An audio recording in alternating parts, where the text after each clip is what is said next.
వృక్ష మహర్షి వరప్రసాదం వల్ల జన్మించినవాడు. తార్క్ష్య అంటే గరుడు. గరుత్మంతుడు మాకు అరిష్టనేమిహి, మా అరిష్టాలనన్నీ పోగొట్టి శుభాన్ని కలిగించునుగాక. ఎందుకు గరుత్మంతుడిని ప్రత్యేకంగా ప్రార్థిస్తున్నారు అంటే అమృత శక్తి కోసం. గరుత్మంతుడు తన తల్లి దాస్య విముక్తిని చేయడం కోసం, దాస్య విముక్తురాలను చేయడం కోసం అమృతాన్ని తీసుకొచ్చాడు ఏకంగా. అందుకోసమే ఆయన జన్మించాట. జన్మించిన వెంటనే ఇలా లేచి అమ్మా ఏం చేయమంటావు అన్నట్టు నన్నయ్య గారు చాలా అందంగా చెబుతాడు. గరుత్మంతుడి యొక్క రెక్కలు ఎంత వేగంతో గాలి వేస్తాయో అంత వేగంగా, అంత ఉద్ధృతంగా పద్యం రాశాడు ఆయన. ఆతతపక్షమారుతరజ ప్రవికంపిత ఘూర్నిరాచల వ్రాతమకార్ణవుండు, ఆతతపక్షమారుతరజ ప్రవికంపిత ఘూర్నితాచలవ్రాతమకార్ణవుండు, బలవన్నిజదేహ సముజ్వల ప్రభాధూత పతంగతేజుడు, బలవన్నిజవేగ సముజ్వల ప్రభాధూత పతంగతేజుడు, ఉదితుండై తార్క్షుడు తల్లికి మనఃప్రీతియ సంగచున్నెగసే, తల్లికిన్ మనఃప్రీతియ సంగుచున్నెగసే, భీమజవంబున అభ్రవీధికిన్.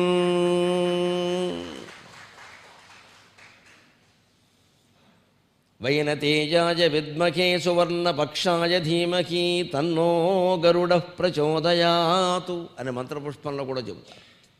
సువర్ణపక్షాలట, ఆయనకి బంగారపు రెక్కలట. అదంతా ఎందుకంటే వైనతేయుడు. వైనతేయుడు అంటే వినతానందనుడు. వైన తెచ్చేవాడు కాదు, విరర్థాలు చెప్పకూడదు. వైనతేయుడు అంటే వినతానందనుడు. వినతాయా అపత్యం పుమాన్ వైనతేయ. అందుకని తల్లి దాస్యాన్ని పోగొట్టడు. ఆయన పుట్టిందే అందుకోసంట. ఆతతపక్షమారుతరజ ప్రవికంపిత ఘూర్నితాచలవ్రాతమహార్ణవుండు. ఆయన రెక్కలతో ఇలా గాలి వీస్తే మొత్తం సప్తకుల పర్వతాలు ఎగిరిపోతాయట. సముద్రాలన్నీ సంక్షుబ్ధం అయిపోతాయట. సముద్రాల్లో కెరటాలు ఇలా పైకి లేచి పడతాయట, తుఫాన్లు వచ్చేస్తాయి ఆయన రెక్కలు ఇలా వీస్తే చాలు. మహార్ణవుండు బలవన్నిజదేహ సముజ్వల ప్రభాధూత పతంగ తేజుడు. బలవత్తరమైన ఆయన దేహం నుంచి వెలువడే కాంతి పుంజానికి సూర్యుని కాంతి కూడా వెలవెలబోయిందిట. ధూత పతంగ తేజుడు ఉదితుండై తార్క్షుడు. అంతటి బలం కలిగినవాడు, అంతటి తేజస్సు కలిగినవాడు తన జీవితంలో మొట్టమొదట చేసిన పని ఏమిటంటే తల్లిని దాస్య విముక్తురాలని చేశాడు. అది మానవ జీవిత లక్ష్యం. తల్లిదండ్రులను బాధ పెట్టిన తర్వాత మనం ఎన్ని యజ్ఞయాగాదులు చేసినా ఒకటే, ఎన్ని తీర్థయాత్రలు చేసినా ఒకటే, రాజకీయంగా ఎన్ని పదవులు అధిరోహించినా ఒకటే, అన్నీ దండగే. మొత్తం బూడిదలో పోసిన పన్నీరు.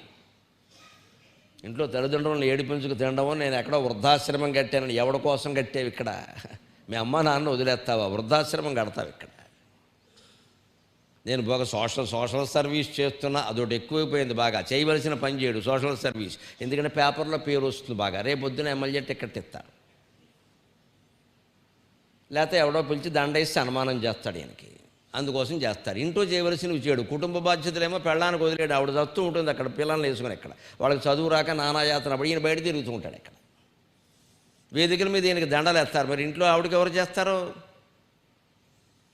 ఏదో కళ ఉండి ఏదో వాళ్ళు ఉద్యోగాలు చేయడం వల్ల చేయడం వేరు. ఏమి చేయరండి. ఎందుకు ఉండాలి అవన్నీ? ఇంట్లో పనిచేసేది కళ కాదా? వంట అనేది కళ కాదా? భోజనం వండడం కళ కాదా? ఇల్లంతా శుభ్రంగా చూసుకోవడం కళ కాదా? అంతకు మించిన కళ ఉందా అసలు? ఎక్కడెక్కడో ఉద్యోగాలన్నీ చేయడమో, ఇల్లంతా వదిలేయడమో, నాకు ఇంటికి వచ్చి పేడదేవత మొహం వేసి కూర్చోవడం ఇక్కడ. ఎవరికంటే ఎవరికి ఓపికలు లేవు ఇక్కడ. దీనికోసం మళ్ళీ పని మనిషి. ఈ పని మనిషి కోసం మనీ. మనం పని చేసుకుంటే మనీ ఎక్కర్లేదు ఇక్కడ. పని మనీ షీ మూడు కలిపితేనే పని మనిషి. మనం పని మానేసాము, మనీ ఇచ్చాము, షీ వచ్చింది, పని మనిషి అయింది. ఆ పని ఏదో మనం చేసుకుంటే పోలా. ఇంట్లో పనులు మానేసేసి ఎక్కడెక్కడో వచ్చేసేయడము, ఇద్దరు కలిసి సంపాదించేయడము, ఇంట్లో వీళ్ళు శుభ్రంగా బీరువా తాళాలు సైతం డ్రెస్సింగ్ టేబుల్లో వదిలేస్తే నగలన్నీ పట్టుకుపోవడం. నమశివాయ. దాంతో పరిస్థితి ఎందుకు వచ్చింది అసలు? మనకి జీవితం గురించిన సూక్ష్మమైన ఆలోచన లేదండి అసలు. ఎంతసేపు సంపాదించడం. ఆ లోకంలో ఎప్పుడు ఈ సంపాదన కాంక్ష మారుతుందంటేనేమో మొహమాటం లేకుండా చెబుతున్నా, మహిళల నుంచే రావాలి ఈ మార్పు. సంపాదించకుండా సేవ చేసేటువంటి ఇల్లాలకి సన్మానం చేసే స్థితి రావాలి. ఆ గౌరవం చేయాలి అందరూ. అంచేత ఉద్యోగం చేయకుండా ఇంట్లో ఉంటే వాళ్ళని వేరే విధంగా మాట్లాడండి. మీరేనండి బాబు సుఖపడుతున్నారు, సుఖంగా అని చెప్పండి. అలాంటి వాళ్ళు పెరుగుతారు. నాట్ వర్కింగా అంటే ఇలాంటి వాళ్ళే పెరుగుతారు ఇక్కడ. అదే ఆక్షేపణ. బోళ్ళు పని చేస్తుంది ఆవిడ ఇంట్లో, సుఖంగా ఉన్నారండి, మీ జీవితమే నయమంటే అలాంటి వాళ్ళు పెరుగుతారు ఖచ్చితంగా. ఇప్పుడు లోకంలో వ్యాఖ్యానాలను బట్టే మనుషులు ఉంటారు.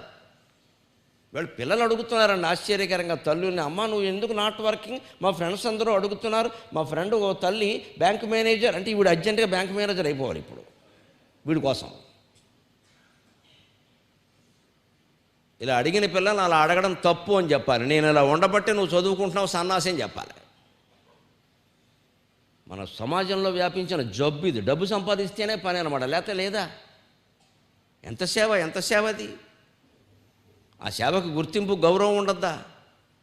అంటే గరుత్మంతుడు దేనికి ప్రాధాన్యం ఇచ్చాడు? డబ్బు సంపాదించడానికి ప్రాధాన్యం ఇవ్వలేదు. ఆయన ఏదో పౌరుషం ప్రదర్శిద్దామని చూడాల, అమ్మ కష్టాన్ని చూశాడు. ఎందుకంటే అది కూడా ఎలా తెలిసింది? తల్లి చెప్పింది, నాయన ఈ పావుల్ని వీపు మీద కూర్చోబెట్టుకుని తిప్పరా అంది. అదేమిటమ్మా వాటిని మనం తిప్పడం ఏమిటి? పోనీ సవతి పిల్లలు వాళ్ళు పింతల్లి పిల్లలు తిప్పమంటే తిప్పుతానమ్మా, కానీ ఏమిటి? లేదురా బాబు మన కర్మ, నేను వాళ్ళకి దాసీనయ్యాను కద్రువకి, ఆవిడ పెట్టిన షరతులన్నీ మనం చెయ్యాల్సిందే, అందుకని ఈ పావులన్నీ నెత్తి మీద వేసుకుని తిప్పరా అంటే తిప్పాడు పాపం. తిప్పి విసుగొచ్చి ఓపిక లేక కాదు, నా తల్లి దాస్యంలో ఉండడం ఏడు, అసలు నేనెందుకు ఇక్కడ ఇంత పెద్ద రెక్కలు, ఈ పొట్ట, ఈ మేత, నాకు దేనికి ఇదంతా? తల్లి దాస్యంలో ఉంటే ఇది మనిషి ఆలోచించాల్సిన విధానం. తల్లిదండ్రులు కష్టాలు పడుతుంటే మనం ఎక్కడో ఎలా ఉంటామండి, సుఖపడుతూ ఎక్కడ? వచ్చి ముందు వాళ్ళకి సేవ చేయాల్సిందే, ఏ పనైనా మానేసి ఎన్ని కోట్లైనా వదిలిపెట్టే. అదే భారతీయ సంస్కృతి.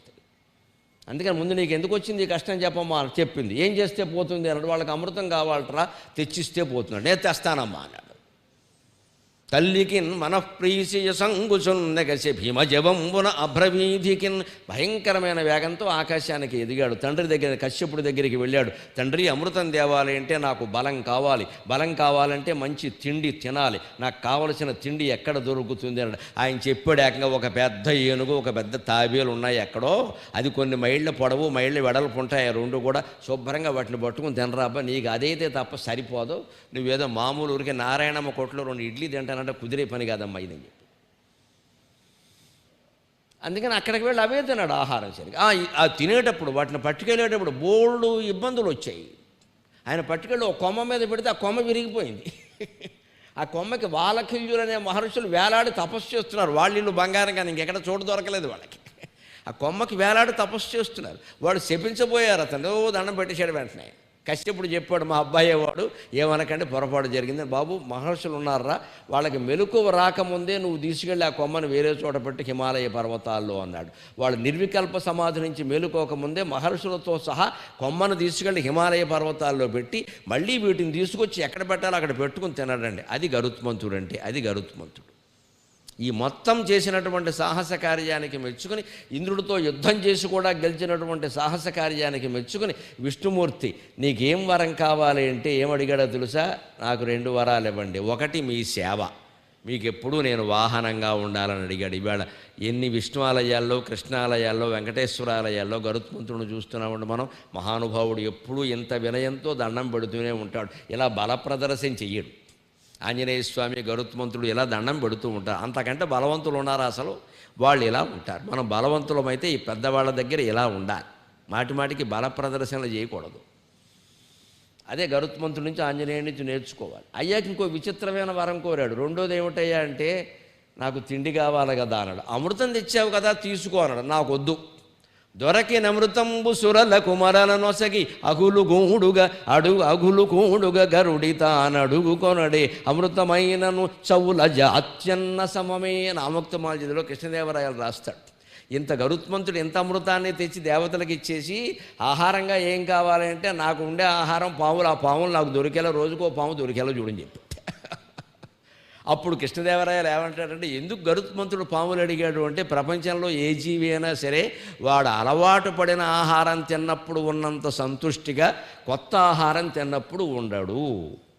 అమృతమైనను చవుల జాత్యన్న సమమే. మన తెలుగు వాళ్ళకి శుభ్రంగా గోంగూర పచ్చడి, ఆవకాయ వేసుకుని తింటే ఉండే ఆనందం ఏం పెట్టినా ఉండదండి ఇక్కడ. మనకు అలవాటైనవే పులిహోర, బొబ్బట్లు లాంటివి పెడితే తింటాం. కానీ ఇది అమెరికా పిండి వంట అండి, పిజ్జా అండి, ఇలా నోట్లో పెట్టుకుంటే నోరు కూడా పట్టదండి. అంటే కుదరదు మనకి. అది దాంట్లో అడ్డమైన గడ్డి పెట్టి, క్యారెట్ట, కాకిరెట్ట అన్నీ పెట్టి అందులో ఇంత లావు చేయడం దాన్ని. ఇక్కడ అది సగం తినడం, సగం బారేయడం. మనం ఆరోగ్యంగా ఉండాలంటే మన ప్రాంతంలో మనం పూర్వం నుంచి కులపరంగా, మతపరంగా, ప్రాంతపరంగా ఏ ఆహారం తినడానికి అలవాటు పడ్డామో జీవితాంతం అదే ఆహారం తినాలి. అప్పుడే ఆరోగ్యంగా ఉంటాం. అది జాతి అన్నం అంట, మన జాతిగా అలవాటు పడ్డాం దానికి. అది తింటేనే బాగుంటాం. అందుకని అమృతమైనా సరే జాతి అన్నంతో సమానం కాదు. గరుత్మంతుడు పాములు తింటాడు, ఆయనే మరి ఇడ్లీ సాంబార్ తింట ఆయన ఆహారం అది. పక్షులు పాములు తింటాయి, ఇప్పటికీ ఏ పక్షిని చూసినా తెలుస్తుంది మీకు. పాముల్లో విషం ఉంటుంది, ఆ విషం దానికి అరిగేలాగా పక్షి మెడ కింద ఇక్కడ ఆకుపచ్చ రంగు ఉంటుంది చూడండి, ప్రతి పక్షికి ఉంటుంది. పావురాలకు స్పష్టంగా కనిపిస్తుంది ఇక్కడ ఆకుపచ్చ రంగు. ఆకుపచ్చ రంగు ఉద్దేశం ఏమిటంటే అది విషాన్ని హరిస్తుంది. విషాన్ని హరించే ధాతువులు లోపల ఉన్నాయి పక్షికి, ఆ ధాతువులు పైకి ఆకుపచ్చ రంగులో కనిపిస్తాయి మెడ దగ్గర. పావురాలకి ప్రత్యేకంగా కనబడతాయి. మరి ఇప్పుడు పావురాలు గూడు లేక ఏసీ మిషన్ల మీద వాళ్తున్నాయి కదా, ఓసారి తీసి చూడండి తెలుస్తుంది. చక్కగా ఇక్కడ ఆకుపచ్చ రంగు ఉంటుంది. ఆకుపచ్చ రంగు ఉండడం వల్లే పావురం పావును తిన్నా సరే, తాచుబావును తిన్నా సరే ఏమీ కాదు దానికి. మనకి దానికి గాలి సోకితే చాలా ప్రాణం పోతుంది, దానికి ఆ శక్తి ఇచ్చాడు. అందుకని దానికి జాత్యన్నం అన్నట్టు. అంటే ఆ గొంతు ముందు నుంచి కూడా మనం ఏం నేర్చుకోవాలి? ఎంత పెద్ద ఘన విజయాలు సాధించినా సరే మన జాతి ఆచార సంప్రదాయాలని మనం విడిచిపెట్టకూడదు. ఆ పండుగలు, ఆ పబ్బాలు, ఆ మర్యాద, ఆ పద్ధతి, ఆ తల్లిదండ్రులు, ఆ పూజ, ఆ గౌరవం, ఆ పల్లెటూళ్ళు, ఆ పద్ధతుల్లోనే మనం